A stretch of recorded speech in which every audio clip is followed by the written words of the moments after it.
What is going on, everybody? We're back. What's going on? After the weekend. There was some playoff action this weekend. Great playoff games. Let's break it down. All right, so we're going to start with probably the crappiest game, which we said By far. Previous episode. It was Oakland-Houston. Houston 27, Oakland 14. Clowney had a big impact, not on such the box score, but had an impact like an offensive lineman does. Yeah. He was just in the quarterback's face all the time, was batting passes down, doing his thing, getting picks. And for a lineman, that's pretty crazy. I'm just going to say that. Did you see the pick, early? by the way? It was crazy. Jumped Like the concentration. oh my gosh. It was actually kind of a really good read. Oh yeah. I'm just going to say that. I just want to say that Connor Cook before the game, just looked nervous. And that's something that's not good when your rookie quarterback is looking nervous in his first playoff game. I mean, I would have been nervous too. That was his first ever career start. Right, had and he was in 33 the incompletions. I'm just going to say that. Brock Osweiler only had 11, but they both threw for 160 plus, which isn't great if you're Mr. Brock Osweiler.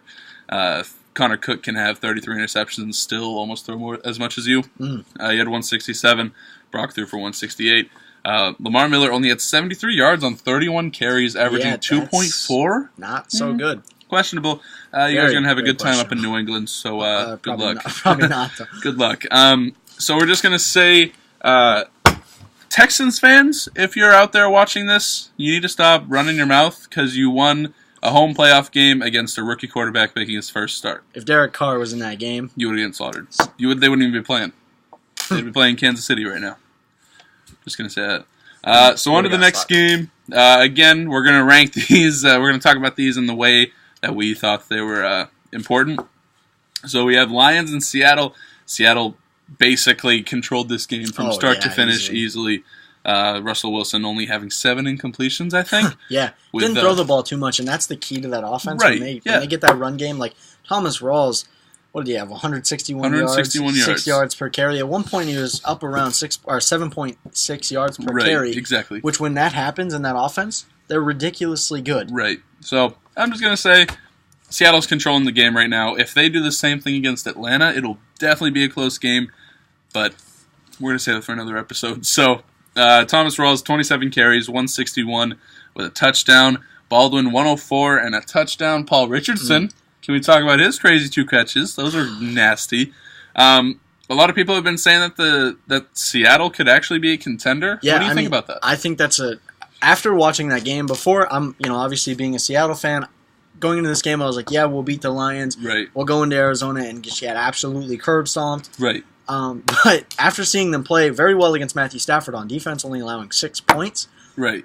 And on offense, they put up 26 points on a bad defense. The defense is better than Atlanta's defense. I'm just going to put that out there. Plus, Prosise didn't play this week. Pete Carroll said he's very close to coming back. Right, is only getting better. So next week, if we have CJ Prosise against a worse defense that we scored 26 points on, I see the team putting up 34 points, definitely. No, I'm not sure if it's a better defense than Detroit. I do think they have more pass rushers. They give up less points per game than Atlanta. I do think, just off of personal preference, I'd rather have pass rushers than defenders. But then again, you're a corner guy, so you're coverage guys. So we're gonna move on to Steelers Fins. Wasn't even a close game. No, it was from start to finish. Was just a Steeler game the entire way. Exactly what we expected. So 3 Bs. That's all we're gonna talk about. Big Ben, Le'Veon Bell, and Antonio Brown. Big Ben, the only problem I have with this game is he's throwing 2 picks. Yeah, one of them was totally ill-advised. I don't even think he should have been in the game late. No, not at all. When he threw the first pick, I believe, I don't really think he... No, maybe it was the second pick. I don't think he should have been in the game at the time of the second pick because it was 4 minutes left and you're up 18 points.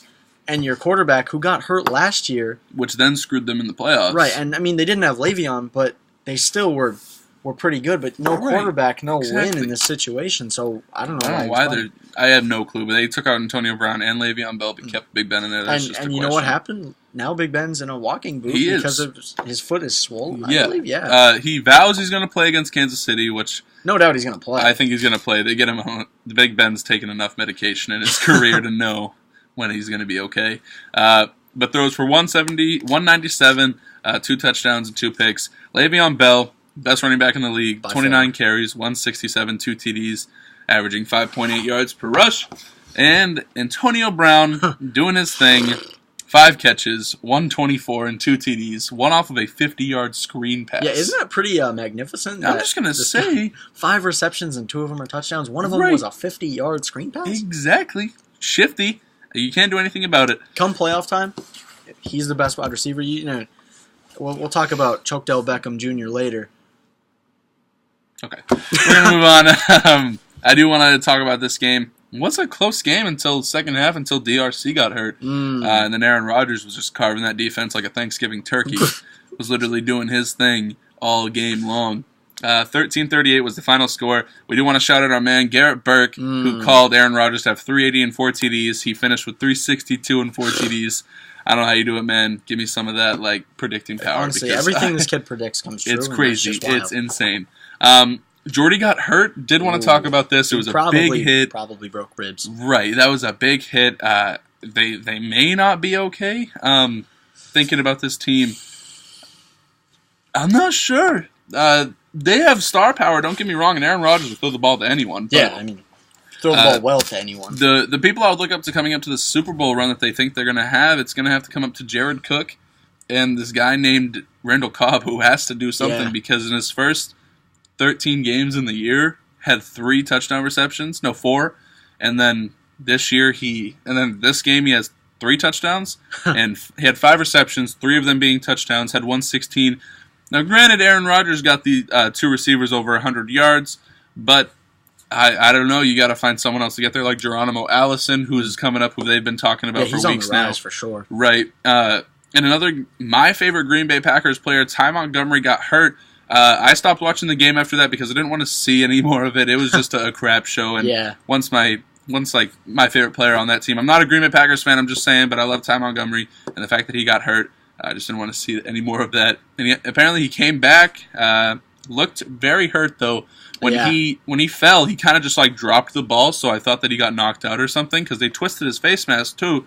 So he's okay. What I would do is I would just rest him, keep him in the film room, keep him in the training room. Just don't let him be on the field right now until... Yeah, and he's an athlete. If he feels good, he's going to produce numbers. Right, exactly. And plus, you've got a decent running back already in Christian Michael, who started for Seattle early. Who had 4.7 yards per carry. So not too bad.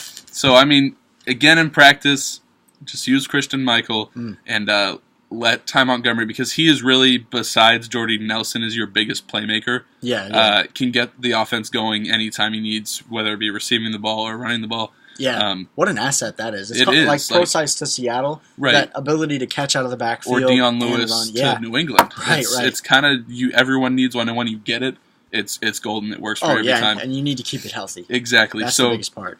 If you can keep him off those training wheels, let him rest, ice it, take the correct medication, and just let him watch film. Let him get better himself, and then come next Sunday when he has to do some work. Let him go get work on that Dallas team.